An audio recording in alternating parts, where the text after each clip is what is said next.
U svakoj svetskoj metropoli postoje ljudi koji su zaduženi za rešavanje najtežih krivičnih dela. Oni su zvezde, iako toga nisu ni svesni, i pripadaju elitnom odeljenju za ubistva, to jest odseku za suzbijanje krvnih i seksualnih delikata. 90. godina to je bilo treće odeljenje gradskog SUP-a 29. novembar.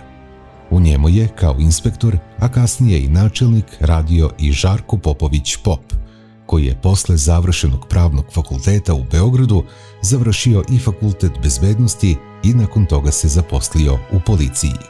90. godine u Beogradu i uopšte na području Srbije i tadašnje Savezne Republike Jugoslavije bile su jako teške u ekonomskom smislu zbog vrlo teških sankcija koje su uvedene prema našoj zemlji zbog oružanih sukoba i građanskog rata na bivšim prostorima socijalističke Jugoslavije. Pre svega mislim na rat u Hrvatskoj i u Bosni i Hercegovini.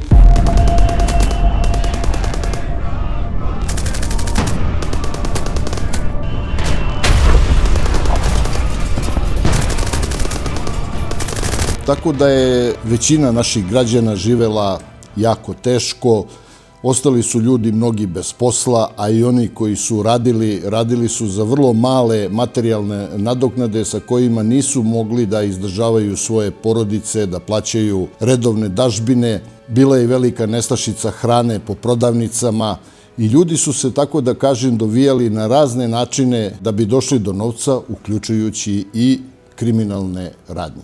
Trebalo bi mnogo vremena da se to pitanje elaborira, ali vi ste pogodili najbolniju tačku naše ekonomije u ovom trenutku. Znate vi, kad ljudi nisu imali para da kupe da jedu, da su se skidale patike deci na ulici, tu je posebno hendikepiran mladi svet bio, koji je bio lišen mogućnosti da ode uveče, da sluša negde muziku, da izvede devojku na piće, da odu da neki splav. Znači ono što priliči mladosti, da idu malo da se provedu nekad. To niko sebi nije mogao da priušti sem kriminalac. U 90% slučajeva. Onda je dobar deo kriminalaca tih ozbiljnih vratio se bio iz inostranstva, proterani su bili zbog ovih ratnih sukoba, zbog sankcija koje su uvedene našoj zemlji. Došli su u Beograd i onda su oni animirali dosta te mlađe ljude da rade za njih koje kakve svinjarije, ubistva, dilovanje droge, reketiranja i tako dalje, i tako dalje. Nije bilo lako živeti i raditi tada, ali to je bio jedan i profesionalni izazov, da se suprotstavite tom zlu. Ja mislim da smo mi uspešno parirali u mnogim stvarima, ali smo i skupu cenu platili. Na mom odeljenju je ubijeno 6 inspektora tih godina. 2 su likvidirana iz zasede, a 4 su ubijena u okršaju sa kriminalcima. Nikada to neću zaboraviti, posebno Dragana Radišića, našeg kolegu koji je likvidiran u ulazu njegove zgrade kad je krenuo na posao. Neko mu je prišao i sa leđa mu ispalio mnogo metaka u glavu i u telo. Dragana Simića, našeg bivšeg načelnika, koji je takođe ubijen ispred svoje zgrade, odnosno svojih službenih kola. Kao ilustrativni primjer navešću jedan događaj koji je u to vreme uznemirio celokupnu srpsku javnost. To je bilo ubistvo porodice Židić u Pohorskoj ulici u Beogradu 1993. godine. 1. decembar 1993. Leden, sumoran, ispunjen strahom za budućnost i crnim slutnjama. Taj dan je počeo kao i svaki drugi dan obavljanjem redovnih tekućih poslova. Dobili ste službu 92, izvolite. Sva ta obaveštenja o događajima idu preko našeg operativnog centra, koji uvek prvo pošalje područnu patrolu stanice policije na mesto događaja da proveri prvo da li je tačno. Jer ima, znate, i neodgovornih građana koji izmišljaju, zovnu telefonom 92 i kaže evo ovde požar, izgorela zgrada. A ovi jadni iz operativnog centra pošalju 5 automobila, a ono ništa. Onda je uvedena praksa da se prvo pošalje uvek područna policijska patrola, koja će da proveri da li je događaj istinit i da li se stvarno nešto desilo. I onda kreće se po linijama rada, se obaveštavaju nadležne službe. Tako smo i mi obavešteni da su u stanu u Pohorskoj ulici zatečeni mrtvi majka, dete i pas.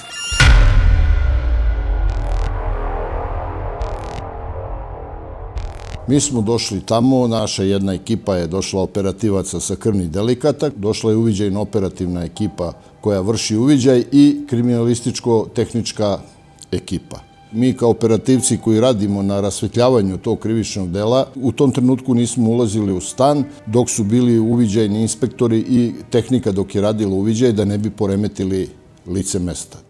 I mi smo videli da vrata od stana nisu oštećena.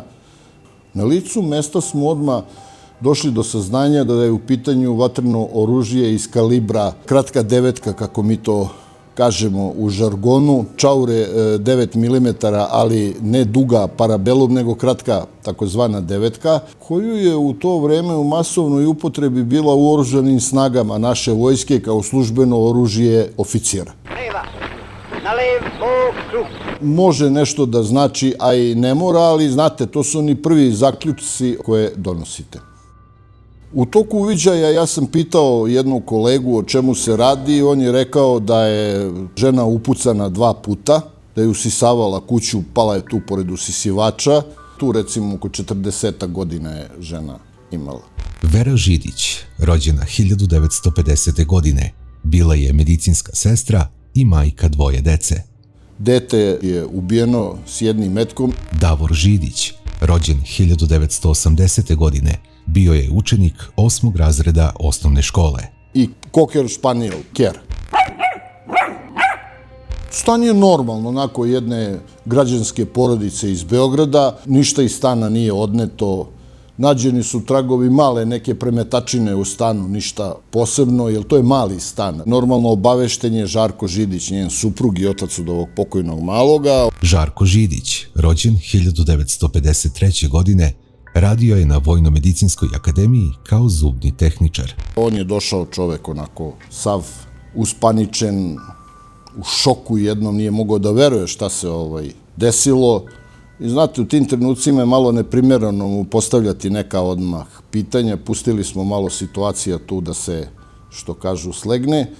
I posle nekog vremena mi smo ga pozvali odmah istog dana da dođe kod nas na informativni razgovor na odeljenje za krvne i seksualne delikte. On je čovek došao, pričali smo normalno, najnormalnije, da upoznamo preko njega, njegovu porodicu, ko su, šta su, čime se bave, da li su imali nekih problema u životu s nekim ljudima, da li su dužni pare. Židići su bila jedna prosečna građanska porodica i u vreme hiperinflacije, kada su plate lekara bile 20 maraka, jedva su sastavljali kraj sa krajem. Postavljali smo pitanja preko kojih bi mogli da upoznamo njegovu ličnost i eventualno da nađemo motiv zbog čega je do toga došlo. Ali je strašno u svemu tome bilo što je to dete ubijeno, znate. To je ono što vam ruši sve neke kriminalističke teorije. Vera je radila na VMA, na odeljenju za implantologiju, a njen suprug Žarko je posle posla radio privatno u stomatološkoj ordinaciji doktora Aleksića i doktorke Olje Ranitović. Znate kako, pomislili smo da možda nije imao neku vezu sa nekom koleginicom, pa se, znate, u tim godinama ljudi kad se zaljube, posebno u mlađe žene, pogube malo glavu, ali opet sve te teorije padaju u vodu kad vidite da je dete ubijeno. Vera i Žarko su imali 2 sina, Davora i Filipa, koji su bili odlični učenici osnovne škole Žikica Jovanović Španac, a trenirali su i košarku u školi košarke Playmaker. Uz pomoć Žarkove dodatne zarade u privatnim stomatološkim ordinacijama, roditelji su svojim sinovima uspevali da priušte najmodernije kapa trenerke i Nike patike. I mi smo njega, Žarka Židića, podvrgli i poligrafskom testiranju da bi otklonili bilo koju sumnju vezanu za njega. Odrađen je poligrafski test, da kažemo, ajde, on je prošao poligraf, što je nama bilo bitno da bi mogli da se okrenemo u nekom drugom pravcu da radimo. Žarko Židić je prošao poligraf, ali je tokom informativnog razgovora pomenuo da mu se supruga žalila da je u posljednje vreme neko prati. Bili su to neki mladići neprepoznatljivog izgleda sa kapuljačom na glavi i ponekad ih je viđala i u dvorištu zgrade. Šta je tu bitno? Mi smo tokom te naše policijske istrage saznali od Žarka Židića da je ovaj njegov stariji sin u školi neposredno pre ovog događaja, da bi se pohvalio pred drugovima, devojčicama i tako dalje, pričao da njegov otac imao u stanu oko 60.000 maraka. Ni danas se ne zna koji je od dvojice sinova na pitanje odakle ti te patike počeo da se hvali kako njegovi roditelji imaju mnogo novca. Drugovi su ga zadivljeno slušali i ta priča je počela najpre da se širi po osnovnoj školi Žikica Jovanović Španac, a kasnije, već dosta nafilovana, stiže i do Zemuna i njegovih kafana i bilijar klubova. Došla je do ovih ta priča i uradili su to što su uradili. Znači, nesvesno je istipovao svoje roditelje. Od tog trenutka istraga kreće u pravom smeru.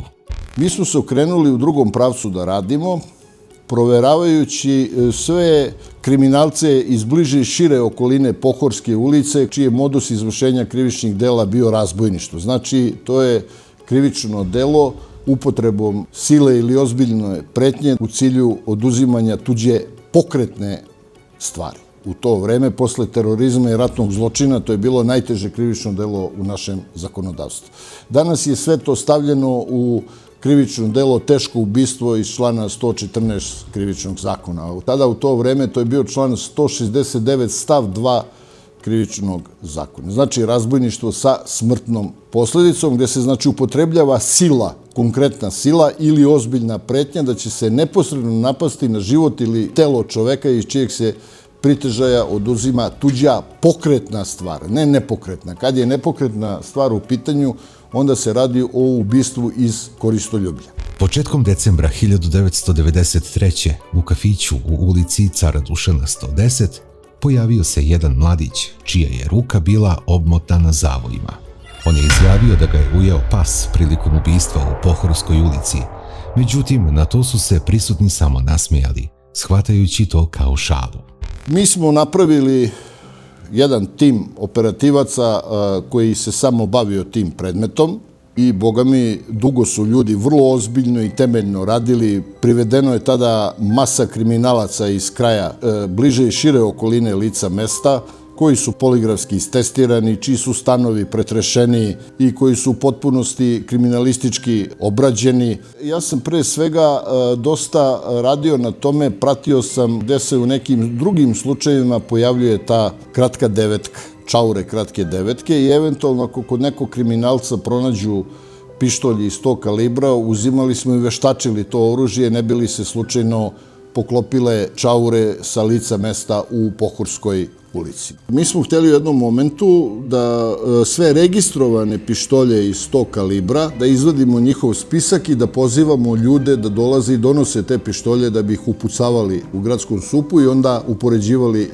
čaure. Istraga je tapkala u mestu čitavih godinu dana, a onda je policijski doušnik dojavio da se jedno lice sprema da pobegne iz zemlje sa lažnim pasošem zbog ubistva u Pohorskoj.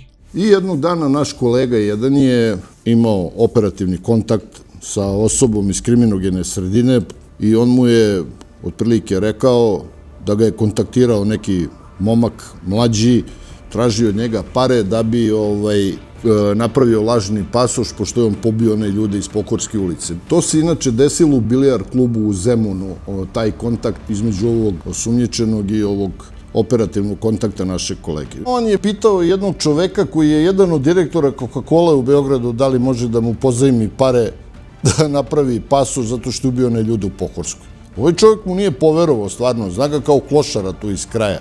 Mislio je da hoće da ga izvaćari, znate, za 200 maraka i tako dalje. Mi smo posle tog čoveka iz Coca-Cola priveli, on nam je to potvrdio čovek tu priču. Tada se otkrilo i da je jedan operativac državne bezbednosti odavno znao ko je izvršilac ovog zločina, ali iz nekog razloga nije smatrao da tu informaciju treba da podeli sa kolegama iz gradskog SUP-a. Ovo saznanje je izazvalo opravdani bes kod zaposlenih u policijskoj stanici 29. novembar, koji će kasnije eskalirati. Ovaj kriminalac ga nije ozbiljno shvatio, mislio je da priča gluposti, ali ipak ispričao tom našem kolegi, koji je došao sa tom pričom i nama rekao da je nadimak osumnjičenog Bumbar. Kad imaš nadimak, lako smo identifikovali da se radi o Iliji Vujiću. Ilija Vujić je rođen 1968. godine u Zemunu. Završio je samo 2 razreda srednje škole, nakon čega napušta školovanje i počinje da se bavi klošarenjem i sitnim krađama. Naravno, izvršili smo kompletnu njegovu proveru i njegove porodice. Utvrdili smo da stanuje u paviljonima, ja mislim da li u Radoja Dakića ili tu neka od ulica u paviljonima, da ima neki dosije sa sitnim krivičnim delima vezano za imovinske delikte, da ima još 2 rođena brata, oca i majku. Neoženjen, bez dece, osuđivan novčano zbog krivičnog dela prikrivanja i na 2 meseca zatvora zbog krivičnog dela teške krađe. Mlad čovek je bio, nesocijalizovana jedna ličnost u svakom pogledu. 1991. godine Ilija Vujić, bumbar, odlazi na Vukovarsko ratište kao dobrovoljac. Kasnije je o svojim ratnim iskustvima izjavio sledeće. Video sam i doživeo svašta. Video sam izmasakrirane ljude, ubijanje, nabijanje ljudi na ražanj, silovanje žena i dece, što su sve Hrvati radili. Da budem pošten, i mi smo njima uzvraćali na isti način. Međutim, iako je nakon ranjavanja bio lečen u Somborskoj bolnici, on se nikad nije žalio na posttraumatski stres, niti je kasnije utvrđeno da je imao vukovarski sindrom. Kad se oporavio, ponovo se javio kao dobrovoljac i otišao na ratište u Kninskoj krajini. Šta više, Ilija Vujić je i pre odlaska na ratište pokazivao agresiju i bahatost u mnogim tučama u paviljonima. Međutim, mi smo se dogovorili da pristupimo njegovom hapšenju i jedno jutro smo ga uhapsili i dok smo se vozili prema gradskom SUP-u, on je u kolima ispričao šta je uradio. Mi nismo mogli da verujemo. Bili smo, što bi rekli ljudi, u blagom šoku. Kad smo ga doveli dole, odredili smo jednu ekipu koja će sa njim da radi, da razgovara i sve što on izbaci iz svog razgovora, ako je bilo još lica sa njim, druga ekipe su već bile spremne da idu da hapse te ljude i da ih dovode i da se nastavlja dalji rad. Tada je Ilija Vujić priznao da je imao saučesnika Darka Lončarića. Darko Lončarić, zvani Lonče, rođen je 1969. godine u Zemunu. Odmah je usledilo njegovo hapšenje i isti je doveden u kancelariju 3. odeljenja na informativni razgovor. Oni su se znali, svi tu iz kraja. Oni su tako išli po tim kuglanama, vaćarili ljude, varali ljude za sitne pare i tako dalje. Nikakav oni posao konkretan nisu imali, prvo što nisu imali nikakve završene škole, niti neke veštine koje su mogli da iskoriste u pozitivnom smislu da bi zarađivali novac. Ja sam razgovarao sa Lončarićem. Sve do detalja je ispričao, da je došla priča do njih da ta porodica Židić ima te pare u stanu, pa su oni se kao dogovarali da li to da urade ili ne urade i onda dogovorili su se. Mi smo akcentovali da vidimo gde je oružje. To nam je najvažnije bilo pronaći da bi mogli da dokažemo krivično delo. Pištolj im je trebao da bi zastrašili tu porodicu, ne da ih ubiju, nisu imali nameru. I on je u početku malo zatezao oko pištolja, međutim, poznavali su jednog čoveka koji je, ja mislim, živeo negde na području, da li Ustaničke ili negde ulice, radio je kao civilno, odnosno građansko lice na službi u vojsci Jugoslavije. I da je on na dozvolu posedovao pištolj Browning kratka 9 i da su oni otišli kod njega, pitali ga da im pozajmi pištolj da bi napravili neki posao s tim pištoljem i da će mu dati adekvatnu materijalnu nagradu zbog toga. To pričam upravo zbog toga što je to vreme jako teško bilo i lako su se ljudi lomili, znate, da prave i krivična dela da bi došli do para. On je Vujiću dao taj pištolj, posle ga je stvarno vratio. Mi smo poslali jednu ekipu da uhapse tog čoveka, uhapsili su ga, oduzeli to oružje, izveštačeno je oružje i nedvosmisleno je utvrđeno da je razbojništvo sa smrtnom posledicom počinjeno sa tim oružjem, što je za nas mnogo bitno bilo da bi imali čist materijalni dokaz. Mrtvo usta ne govore, ponavljao Ilija Bumbar u sebi, kada je u podne tog sumornog decembarskog dana krenuo u Novobeogradsku Pohorsku ulicu, noseći pištolj s prigušivačem. Prisjećao se scena s ratišta kada je ljudski život za njega izgubio svaku vrednost. Taksi ih je dovezao na lice mesta, mi smo uhapsili tog taksistu koji je to potvrdio, dovezao ih je. Ilija i Darko krenuli su da opljačkaju porodicu Židić, verujući da se u njihovom stanu nalazi ni manje ni više nego $500.000 maraka. oni su se popeli ispred stana i čuli su zvuk usisivača, što je njima u principu i odgovaralo. Darko Lončarić je pozvonio na vrata. Vera Židić je pogledala kroz špijunku, a Darko joj se ljubazno predstavio kao prijatelj njenog muža Žarka, koji mu donosi neke knjige iz biblioteke. Vera je shvatila svoju kobnu grešku kada je odjednom ispred sebe ugledala i Iliju s pištoljem u ruci, ali već je bilo kasno.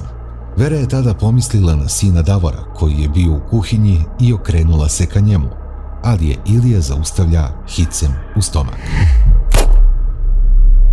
Ušli su u stan i on je odmah sa vrata ženi pucao u stomak. Na naše pitanje zašto u stomak, zašto je odmah nije ubio, pa kaže, znate šta, kad upucate čoveka u stomak, on ne umire odmah, ali ima stravične bolove i onda ga je lakše saslušavati da bi ona priznala gde se nalazi tih famoznih 60.000 maraka koji nigde inače i ne postoje.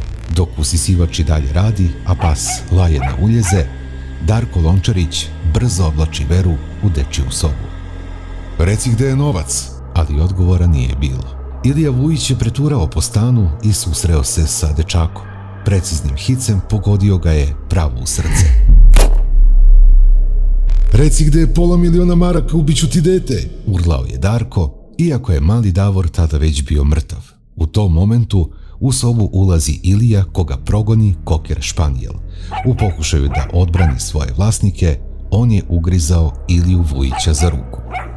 Žena je već, što kažu, zbog iskrvavljenja gubila svest i on je samo, što bi rekli u žargonu, overio je još jednom. Shvativši da je sve uzalud, Ilija puca Veri u vrat. Zatim ispaljuje nekoliko metaka u psa. Nakon toga, zločinci beže iz stana bez plena. To je Lončarićeva priča. I da je on bio u šoku kada je Vujić ubio ovu ženu i ovo dete. Jer je dogovor bio da nema nikakvog pucanja, nikakve upotrebe sile, nego samo da pištolj posluži za zastrašivanje. Pogledali su stanu, nema nigde para, ne mnogo nisu trkeljisali stan, nisu imali šta da odnesu. Ali su vrlo brzo pobegli kad su videli šta su napravili. To je čist materijalni moment bio u pitanju. Kao, kažem, posledica velikog siromaštva koje je vladala u ovom gradu, odnosno našoj zemlji. To je jedini primarni motiv bio. Lončarić se nije hvalio ovim zločinom po kafanama, ali Vujić jeste. Govorio je o tome bez ikakvog straha i kajanja. Onda smo ga pitali, ovog Vujića, zašto je morao dete da ubije. On je, znači ja ga sad citiram. Koga jebe? U to vreme je trebao da bude u školi. To je odgovor bio njegov. Nakon ovakvog bezobraznog odgovora, eskalirao je već postojeći bes kod pripadnika reda i zakona i taj dan će ovaj zločinac upamtiti kao jedan od najgorih u svom životu. Pobiti ljude na tako jedan brutalan način, bez obzira i kakva je cifra u pitanju, to je totalno van pameti svake i ljudskog razuma i logike. U junu 1994. počelo je suđenje ubicama Vere i Davora Židića. Sudskim većem je predsedavao sudija Stojan Nikić. Ostao sam bez divne porodice. Želim samo da im se sudi po zakonu, kazao je Žarko Židić u sudnici Beogradske palate pravde. Ilija Vujić je odjednom počeo da tvrdi da se ničega ne seća. Jer znate, kad on kaže zašto si ubio dete, koga jebe, trebao je da bude u školi. U kakvoj se to osobi, u kakvom monstrumu se to radi. Na Vukovarskom ratištu su ga, kako je tvrdio, učili da prvo puca, pa onda da gleda. Tvrdio je da je vojni invalid i da na ime toga dobija mesečno 10 feninga. Nisam imao nameru da ih ubijem. Učinio sam to slučajno. Prvi metak pogodio je Veru u gužvi na vratima, a ovde čaka sam pucao instinktivno i posle toga ničega se ne sećam, kazao je Ilija. Svoju odbranu je zasnivao na navodnom žaljenju i traumama s ratišta, u koje niko nije poverovao. Mogu reći da su to ljudi bili strašno siromašnih socijalnih sredina kojima je to vreme samo dalo socijalni okidač da budu takvi kriminalci. Da dođe do toga da počine tako jedno teško krivično delo da bi došli do nekih para. Siromaštvo je utočište kriminala. Siromaštvo, ništa drugo. Tim psihijatara i psihologa utvrdio je da boravak na ratištu nije uticao na njegovu uračunljivost.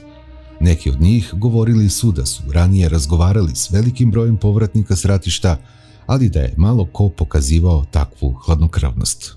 Znate vi koliko je tih razbojništava na uličnih bilo u Beogradu u tom periodu? Napadnu ženu, otmuju je tašnu, prebiju je, otimali kola ljudima na semaforu pa vraćali za pare. To kriminala sitnog, da kažem, je bilo provala stanova, prodavnica, butika, pa to je bilo sačuvaj Bože. Ilija Vujić je osoba bez morala i osjećanja kajanja, a njegov jedini cilj bila je korist. Ilija nikada nije poricao svoj zločin, što više, otkriven je tako što se u nekom kafiću hvalio onim što je učinio. Prvo su mu verovali, a kasnije je policija došla po njega. Radi se o osobi koja ima globalno etičko siromaštvo, odsustvo empatije za druge ljude i koja je sklona agresivnim i antisocijalnim radnjama. Vujić nije ispoljio prividnu etiku, niti kajanje, niti želju da zamaskira sve ono što se desilo u Pohorskoj. Naglasila je doktorka Nada Janković, psiholog. A kažem, to je vreme bilo toliko teško da je jednostavno lako je bilo, posebno kod nesocijalizovanih ljudi, lako ih je bilo okrenuti da uđu u kriminal, da se bave raznoraznim stvarima samo da bi došli do novca. Jer je jako teška materijalna situacija bila u našoj zemlji. Posebno, da kažem, kod tog nižeg sloja građanstva koji su ostali bez posla ili su imali jako male prihode, imali decu, trebalo je školu plaćati, trebalo je kupovati hranu, plaćati kiriju, a to je bilo nedostupno sigurno za jedno 90% građana u našoj zemlji. I tu su vrlo stvoreni i sociološki, i psihološki, i ekonomski, kakvi god hoćete uslovi da dođe do bujanja kriminala u najstrašnijim svojim oblicima. Nakon izvođenja niza svedoka i svedočenja veštaka, Ilija Vujić je prvostepeno osuđen na smrtnu kaznu, a Darko Lončarić na 20 godina zatvora. Ovaj što je dao pištolj isto je dobio kaznu zatvora, ali uspeo je na sudu da dokaže da nije znao kako će krivično delo počiniti. Taksista je isto odgovarao za neprijavljivanje valjda krivičnog dela ili tako nešto, ne mogu tačno da se setim. 5 godina kasnije, Ilija Vujić napisao je molbu za pomilovanje ministru. Smrtna kazna iz zakona je, nažalost, izbačena 2002. godine, tako da je u to vreme još važila.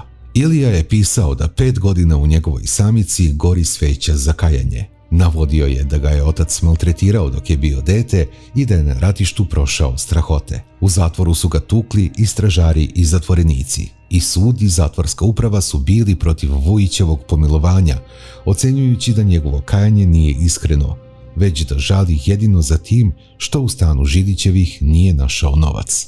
Ipak, 2002. godine pomilovao ga je predsjednik Srbije i preinačio mu kaznu u 40 godina robije. Zbog velikog stepena društvene opasnosti tog krivičnog dela koje je on izvršio i velike mogućnosti da bi ponovio to krivično delo, preimenovana mu je kazna u 40 godina zatvora. U početku ga je u zatvoru posjećivala majka. Otac, koji se odao alkoholu, nikad nije došao da ga vidi, a brat je u taj isti zatvor došao tek kad je i sam izvršio ubistvo. Nažalost, što bi rekli ljudi, istorija se ponovila u toj porodici i to je bilo negde u periodu 95. godine, u početak proleća je bio, dobili smo obaveštenje od našeg operativnog centra u gradskom SUP-u.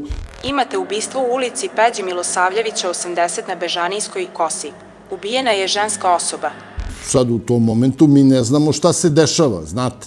Tog 10. aprila 1995. godine inspektori Odeljenja za ubistva stigli su na naznačenu adresu i ušli u stan. Došli smo i zatekli smo zaklanu ženu u kuhinji. S jednim velikim kuhinskim nožem je zaklano, ostao je taj nož na licu mesta. Za to vreme komšije su se okupile ispred zgrade, pokušavajući da saznaju šta se desilo. Izađu komšije, znate kako je kod Srba, vole ljudi da izađu, da gledaju lice mesta, leš, da vide i tako dalje. I onda neko od komšiluka s kojima je njegova pokojna majka pila kafu, znate, rekli, pa njen sin je sad trenutno se nalazi u Padinskoj skeli na izdržavanju kazne zatvora. Mi smo normalno odmah okrenuli telefonom Padinsku skelu, naš operativni centar, i oni su potvrdili. Eto, tako smo došli do tog podatka odmah. na licu mesta, preko komšiluka tu. Ubijena žena zvala se Jelica Koprićanac. Rođena je 1950. godine i bila je zaposlena u frizerskom salonu Higijena u Zemunu kao muški frizer. Ona i njen suprug Želimir imali su samo jednog sina, Predraga, koji se po priči komšija nalazio u kazneno-popravnom zavodu Padinska skela. On je po nekom prekršaju bio u Padinjaku, da li zbog tuče, da li zbog nekog saobraćajnog prekršaja, on je bio prekršajac u Padinskoj skeli. Porodica Koprićanac je živela skromno.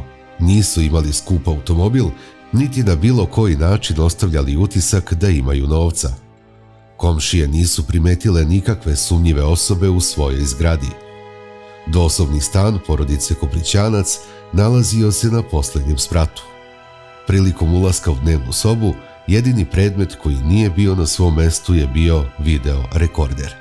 Pogledali smo stan i našli smo taj video rekorder da stoji na tom dvosedu i sa vidljivim otiskom prsta od krvi. Naša tehnika je, kažem, lepo detektovala taj otisak, skinula ga, u našoj laboratoriji je izveštačila i upoređivanjem sa drugim otiscima koji su bili u našim evidencijama utvrđeno da otisak pripada Danijelu Vujiću, zvanom Komarac, inače rođenom bratu ovoga Ilije Vujića, zvanog Bumbar, koji je počinio ovaj stravičan zločin u Pohorskoj ulici na Novom Beogradu. Danijel Vujić je rođen 1970. godine u Zemunu. Nadimak Komarac dobio je zbog svoje mršavosti i sitne telesne građe. Kao i njegov stariji brat, bavio se klošarenjem i sitnim krađama. Pripadnici odeljenja za ubistva su tragali za nekom konekcijom između osumnjičenog i porodice Koprićanac i ubrzo su otkrili da se on druži sa Jeličinim 20-godišnjim sinom Predragom. Jedna naša ekipa otišla je odmah u Padinsku skelu da popriča sa sinom pokojne Jelice, koji je dečko potvrdio da je kod njega bio Danijel Vujić. Odneo mu verovatno cigarete, znate već kako to ide kad se ide u zatvor i to. I tokom razgovora sa njim u Padinskoj skeli, ovaj mu je rekao da njegova majka da je dobila neke pare od neke rodbine iz Švajcarske, tipa 10.000 švajcaraca i da ih drži u džepu svoje jakne, koja je inače okačena u hodniku u stanu. Ne bi bilo loše, brate, da ti kad završiš ovu posetu, odeš sutra preko sutra do moje keve i da joj kažeš da si me video, da smo pričali i da sam dobro i da ću brzo kući. Ona će sigurno da te posluži kafom i kolačima. Ti budi u fazonu ono kao, gospođo, ako vam nešto treba, slobodno mi se javite i te fore. I kad ona ne bude gledala, mazneš tu lovu iz kaputa koju ćemo posle da podelimo. Komarac je to prihvatio, on je došao, pozvonio na vrata, žena ga je bog zna kako primila, ušao je u stan, seo, da joj kaže da je bio kod njenog sina i da je sve okej, da je on dobro, da će brzo izaći iz zatvora i u jednom trenutku majka je otišla u kuhinju da skuva kafu. On je kao rekao idem ja do toaleta i kad je prolazio kroz hodnik video je tu jaknu da stoji na čiviluku, zavukao je ruku, video je da ima para, otišao je kao u toalet i kad se vraćao iz toaleta otišao je u kuhinju, uzeo nož i zaklao Jelicu na licu mesta kuhinje. Kada je Predrag Koprićanac saznao šta se dogodilo njegovoj majici, bio je u šoku i neverici. Gorko je žalio što je uopšte smislio takav plan i što je u njega uvukao Danijela Vujića Komarca. Što je meni malo bilo nelogično, znate, on je mogao strpiti se još 2-3 meseca, pa kad izađe on da uzme pare od majke.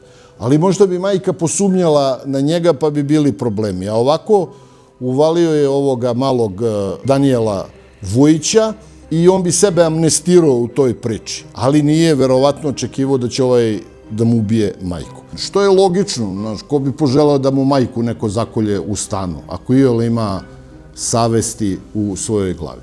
On je tu čovek plakao, naravno teško mu je bilo, ali je, boga mi, od tužioca dobio prijavu za navođenje na izvršenje krivičnog dela razbojništva i dobio je debelu kaznu zatvora.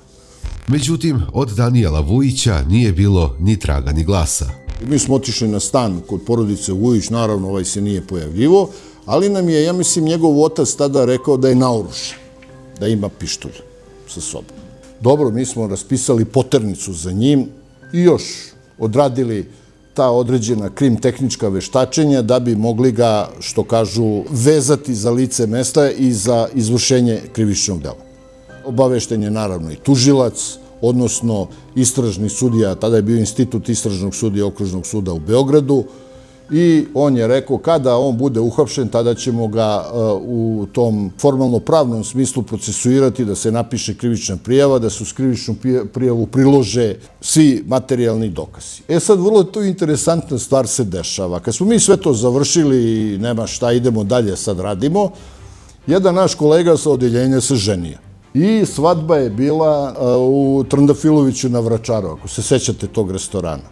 Lepo svadba bila, lep dan bio je sve. Tada smo imali one, znate, pejđere. Nije još bilo mobilnih telefona. I jedan od kolega naših, od svoje operativne veze, poslao mu je poruku da mu se hitno javi na neki telefon. Ovaj kolega se javio, ovaj mu je rekao, kaže, evo, Komarac vam je sad ušao u stan kod roditelja. I mi smo onako sa svadbe, nas nekoliko je u 2 automobila otišlo, upali mu u stan, onako brutalno smo upali u stan, savladali ga jer smo znali da ima oružje. Vezali ga tu i tako dalje i on je nama rekao: Samo da sam mogao, sve bih vas pobio iz pištolja. A mi kad smo ga uhvatili, bacili ga na zemlju i vezali, njemu je iza pojasa ispao pištolj marke TT 7,62 mm, koji je naravno posjedovao na crno. On je kupio od nekoga pištolj tako na divlje i onda je on stvarno seo, kad se smirio malo, sve je fino to, da kažem, ispričao do detalja. Danijel Vujić je priznao zločin.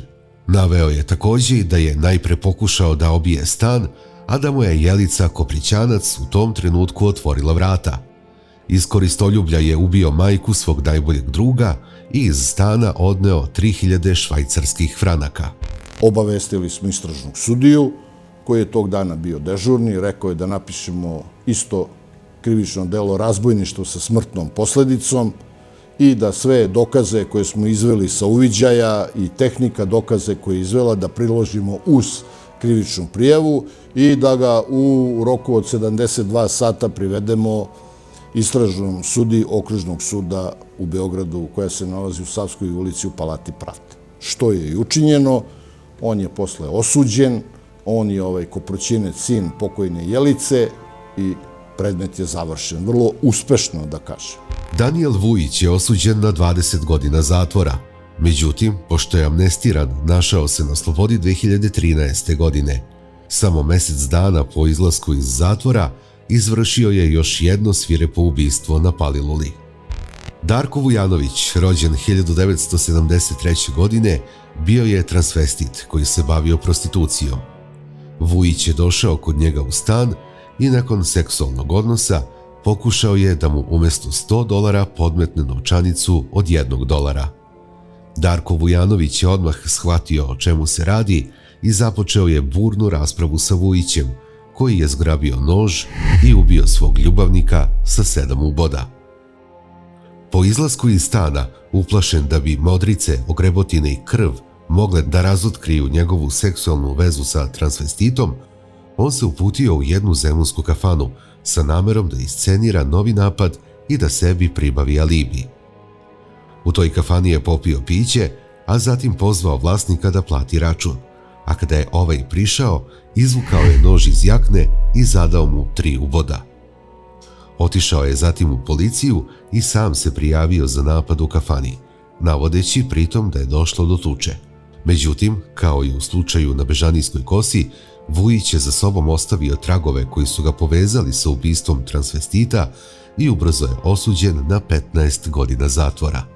Ovo što sam ispričao mogu kao zaključak da jedan ili rezime ove priče da napravim, da su to strašno teške godine bile, jer je u to vreme se raspala jedna velika država koja se zvala Socijalistička Jugoslavija, a to je za posledicu imalo građanski rat, što je dovelo do uvođenja stravičnih ekonomskih sankcija od strane Ujedinjenih nacija prema našoj zemlji, a opet što je za posledicu imalo veliki kriminal koji se javio u tom periodu, i mogu reći da te godine teško mogu da se zaborave, posebno mi direktni akteri koji smo učestvovali u svim tim nekim stvarima i mogu reći i poželeti da se tako nešto slično i ne ponovi. Ni slično da se nešto ne ponovi. Mi smo napravili jednu možda crnohumornu šalu na račun te porodice Vujić. Sad ne znam koliko je primereno zbog žrtava koje su oni izazvali pričati. Oni imaju još jednog brata koji je jako mali bio u to vreme. I onda smo se mi malo šalili da i ovog brata preventivno uhapsimo da ne napravi neku glupost. Mada evo koliko je godina već prošlo od tada, hvala Bogu nije ništa uradio.